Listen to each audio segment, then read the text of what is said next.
Hi, welcome to the week 3 lecture. This week I want to talk about workplace safety. Uh, the content for this week includes the General Adaptation Syndrome model, or the GAS model, and talks about workplace safety. And this reminds me of an experience I had of observing an effective leader change the safety culture of a large manufacturing plant. I was I was working there as a consultant, providing team training, and the plant's safety record had not been good. They evaluated it on a color scale from green to yellow to red, and this particular plant had always been in the red, and so that was really not very good. And while I was there, a new plant manager arrived, and of course he noticed this immediately and targeted this as something that he was going to change. And the approach he used really was closely aligned with the NIOSH safety culture evaluation in this week's content. And if you look through this, notice it says new employees quickly learn that they are expected to follow good safety practices. There are no significant compromises or shortcuts taken when worker safety is at stake. I mean, these are basic questions. Where I work, employees and management work together to ensure the safest possible working conditions. Employees are told when they do not follow good safety practices. The safety of workers is a big priority with management where I work, and I feel free to report safety violations where I work. And I'll describe to you what this plant manager did that kind of aligns with this. Started off with, number one, he explained the importance of safety to all of his staff and leaders, and not only that, he included all of the union leaders and representatives, and he developed a buy-in from the union that they could work together on a strategy to make the plant safe. This was something they had no trouble agreeing on. And one of the primary, this sounds really simple, but it was very powerful. He said he wanted everyone in that plant, whether they be management, union, or a vendor like myself, when they started a meeting of any kind, they had to begin with a safety message first, and then they could move into their meeting content. And of course, right away, people said, well, what message do you want us to give? He said, no, look, he said, you select topic of your choice that maybe you have some passion for, some energy, and make a speech on about it and related to safety.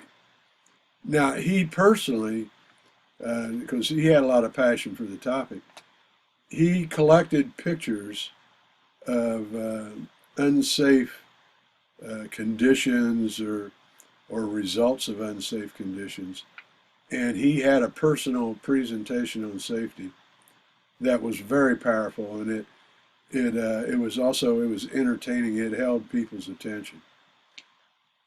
For example, I remember one time he had a picture that showed a surfer in the ocean, and within the same wave looked like a 10, 12-foot shark. And he talked about, what do you see in this picture that might raise your concern? Of course, everybody liked that. He showed, which I never thought about this, but I guess it's fairly common in manufacturing plants when semi-trailers back into the loading docks so they can, load their content, that occasionally some of these semi-trailers,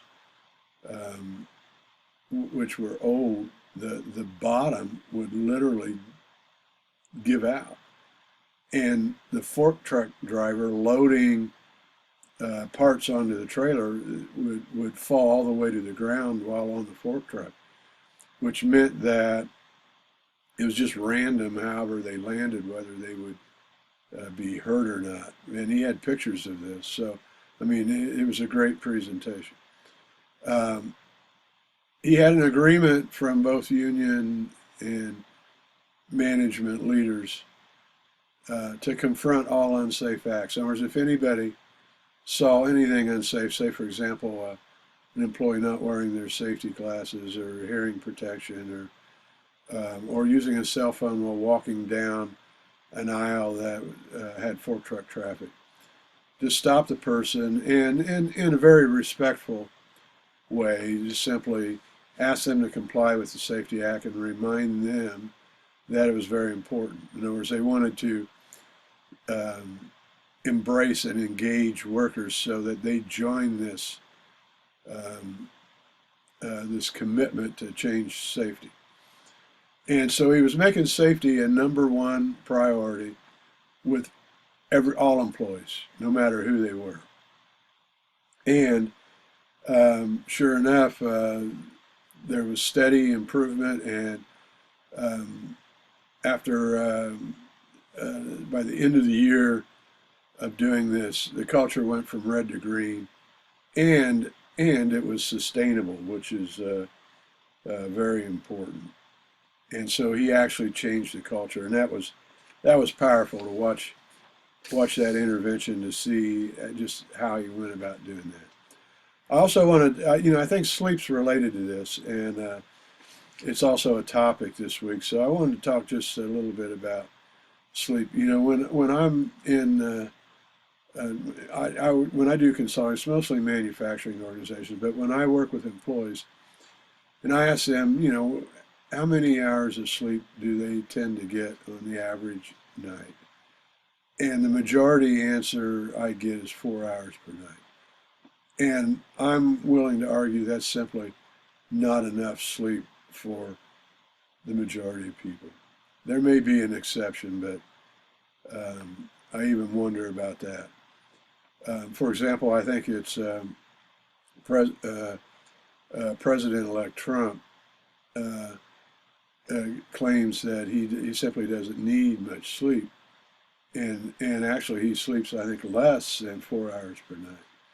And some people have actually questioned whether this is in fact something that affects his overall productivity or not. I mean, who knows? But I think 4 hours is not enough for the average person.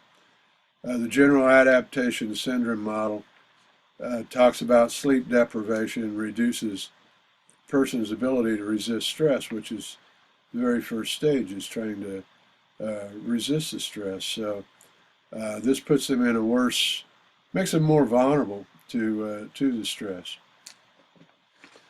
Text also talks about the importance of the circadian rhythm, which is a biological cycle that kind of tunes our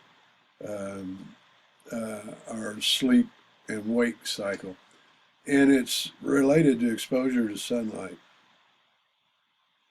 Now they've also studied, the text didn't cover this part, but I will say, in the studies of the circadian rhythm, the type of sunlight makes a difference. In other words, if you're exposed to sunlight from sunrise to noon,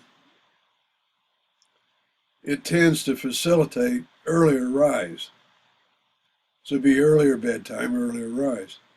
And sunlight from afternoon to sunset would be later going to bed, later rising in. So I know some couples, for example, where each partner is on a different schedule. And so one way is to try to synchronize cycles, and they can do that by managing the type of sunlight they're exposed to, and this can be done with the use of sunglasses and certainly whether they're in or outside. Research has also shown that artificial light from an electronic device has a tendency to affect this as well.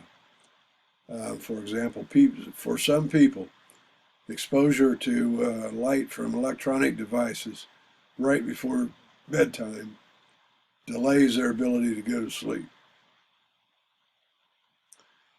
Also, establishing a regular time to go to sleep and a regular time to awake seems to facilitate a better night's sleep as well. So I know you can't do that all the time, but the better we're able to regulate that, the better or the higher quality of sleep we get.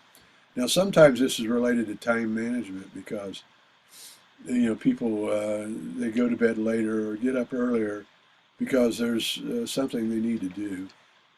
And so where if they were to, say, run a 2-week chart of all their activities, they may find that there are gaps in there that they could better utilize and better manage time, allowing them to make a commitment to regular hours of sleep, or for some people, for more than that 4 hours sleep, where they're actually getting 6 to 8 hours sleep, which would be much better. Arianna Huffington of the Huffington Post is a real advocate for sleep. She was a person who would make cuts in her sleep time based upon things she had to do. And eventually it ended up to where she actually fell asleep on a job and hit her head, and then she realized she was sleep deprived. And so what she did, she made a commitment to sleep and started studying the subject. Matter of fact, today she's written a book on that. And she said that making a commitment to an adequate amount of sleep each night literally changed her life, and changed it in a positive way. There was this higher quality. She's more productive. She also is a strong advocate of leaving electronic devices out of the bedroom. There was no TV, no radio, no cell phone in particular. You'd be surprised, by the way, the number of people who have their cell phone by their bed and check it multiple times during the night. And of course, this can create restlessness and less sleep. What you have to do, you have to make a commitment that sleep's important. And once you make the commitment, then you simply find a way to do it. And so this making a commitment to sleep can make a difference. And so one of the things I've noticed that's helped me, because I sleep pretty good, and one of the things I've done is I use a Fitbit that actually tracks my sleep. It shows me from the time I went to bed how long it took to go to sleep. It will track the number of times I was restless, rolling around, and the number of times I actually woke up during the night. And so I can look at that, and I can see how, and it logs how much actual sleep time I got. Because sometimes we think, well, I went to bed at 10 o'clock, and I got up at, say, 6 o'clock. I got X number of hours of sleep, when that may not be true. I may have spent some time in the bed not sleeping because I could not go to sleep or I was awake. So the Fitbit helps me. I can see the trends. And so one of the things I've done is I've tried to make a commitment to go to bed around the same time each night and wake up around the same time the next day. Now, I've noticed I can even set a silent alarm with my Fitbit that will, within, like, say, a 20, 30-minute window, select the best time to wake me up based on my sleep pattern for that night. and which is just another way to get high quality sleep. So by keeping a log and analyzing your sleep time, it can help you make some decisions. Say, for example, if I had a night where I was up a particular number of times, I may want to take a look at, what was my eating, drinking schedule in the evening before going to bed. Maybe I should cut that out earlier, so to prevent me from waking up in the middle of the night.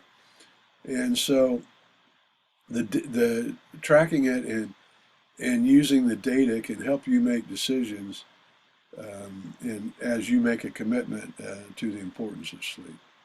And once again, as you can see, I've got I'll post a transcript in the classroom, and that includes the references for any of these that you want to follow up on. Of course, the NIOSH reference is in the classroom, so you can look it up right away as well as you've got the text and can read on that as well. Thank you.